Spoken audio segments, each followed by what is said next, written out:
गौतम बुद्ध देश विदेश घूम घूम कर उपदेश दिया करते थे और उन्हें अपनाने को भी कहा करते थे। गौतम बुद्ध को उनके अनुयायी यदि स्नेह से कहीं बुलाते तो वे वहां अवश्य जाते थे और जब उन्हें गौतम बुद्ध अपने प्रवचन सुनाते तो श्रोताओं की भारी भीड़ उमड़ पड़ती थी।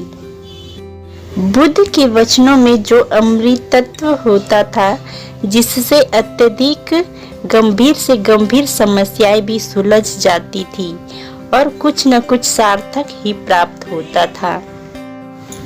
एक गरीब किसान जो गौतम बुद्ध का बहुत बड़ा भक्त था, एक दिन वह बुद्ध के पास आया और अपने गांव में आने का आग्रह किया।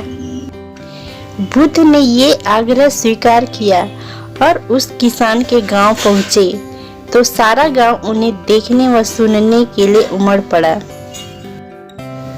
किंतु वह किसान जिसने बुद्ध को आने का आग्रह किया था वही नहीं आया।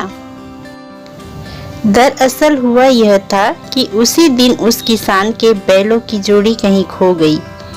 किसान इस दुविधा में रहा कि बुद्ध के प्रवचन सुने या अपने बैलों को खोजने जाए।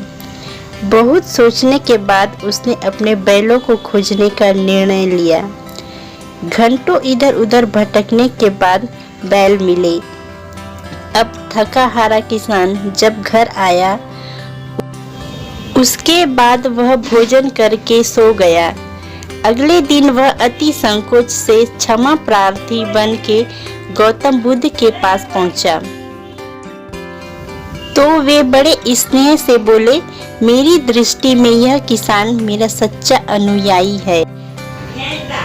इसने मेरे उपदेश से अधिक अपने कर्म को महत्व दिया है। यदि यह कल बैलों को खोजने न जाकर अगर मेरे उपदेश सुनता तो यह मेरी कही हुई बातें इसकी समझ में नहीं आती, क्योंकि इसका सारा मन अपने खोए हुए बैलों पर ही अटका रहता।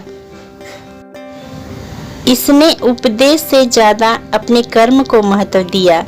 यह एक प्रशंसनीय काम किया है। हम जिस भूमिका में होते हैं उसका हमें ईमानदारी से निर्वाह करना चाहिए। यही सच्ची आध्यात्मिकता होती है, क्योंकि प्रत्येक धर्म कर्म को ही सर्वोपरि महत्व देता है। Thanks for watching.